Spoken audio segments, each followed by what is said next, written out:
जब अदालत को यह कहना पड़े कि मुख्यमंत्री को ऐसे मामलों में समय नहीं देना चाहिए, तो ये संकेत है कि कहीं ना कहीं सिस्टम में गड़बड़ी है।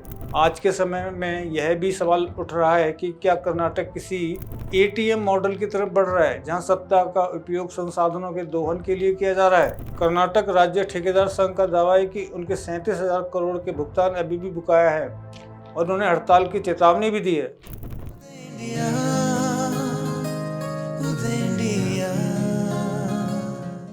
नमस्कार, उदय इंडिया डिजिटल में आपका स्वागत है। मैं हूं अशोक कुमार। मित्रों, सिद्धारमैया की अगुवाई वाली कर्नाटक सरकार को कल एक बड़ा झटका तब लगा जब कर्नाटक हाईकोर्ट ने सरकारी कर्मचारियों के ट्रांसफर में मुख्यमंत्री कार्यालय के हस्तक्षेप पर सख्त टिप्पणी की।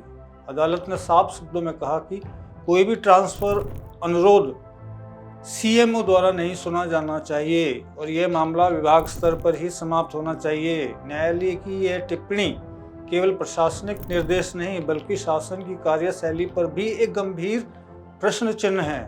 भारत जैसे संघीय लोकतंत्र में एडमिनिस्ट्रेटिव ट्रांसपेरेंसी और इंस्टीट्यूशनल ऑटोनॉमी लोकतंत्र की रीढ़ मानी जाती है।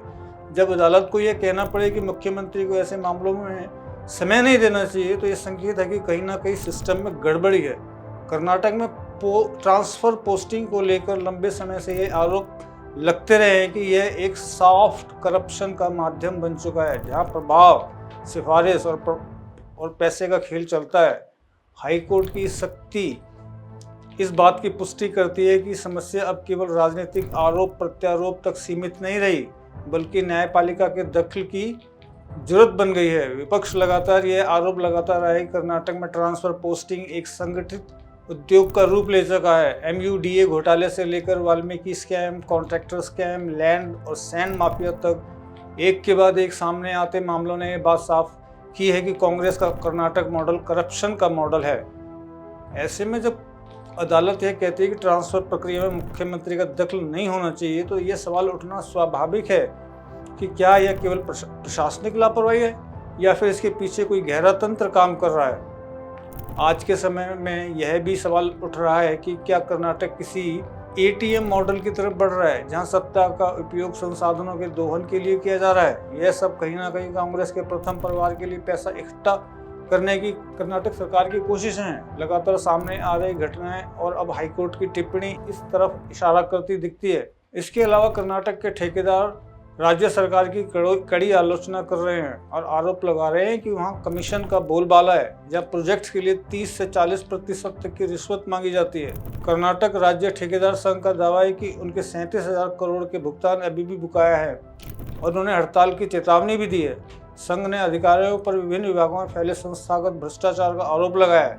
सरकार के समर्थक यह तर्क दे सकते हैं कि ट्रांसफर पोस्टिंग में जनप्रतिनिधियों की भूमिका नई नहीं है और यह एक सिस्टम का हिस्सा बन चुका है, लेकिन सवाल यह है कि क्या किसी गलत परंपरा को केवल इसलिए जारी रखा जाए क्योंकि यह पहले से मौजूद है।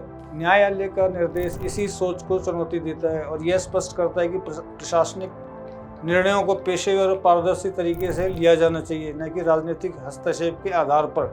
अंततः ये मामला केवल एक राज्य या एक सरकार तक सीमित नहीं है, यह उस व्यापक समस्या की ओर इशारा करता है जहां प्रशासनिक प्रक्रियाएं राजनीतिक प्रभाव में आकर अपनी निष्पक्षता खो देती है।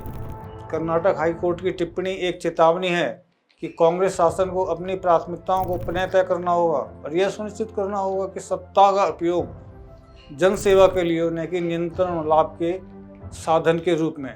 जय हिंद, जय भारत।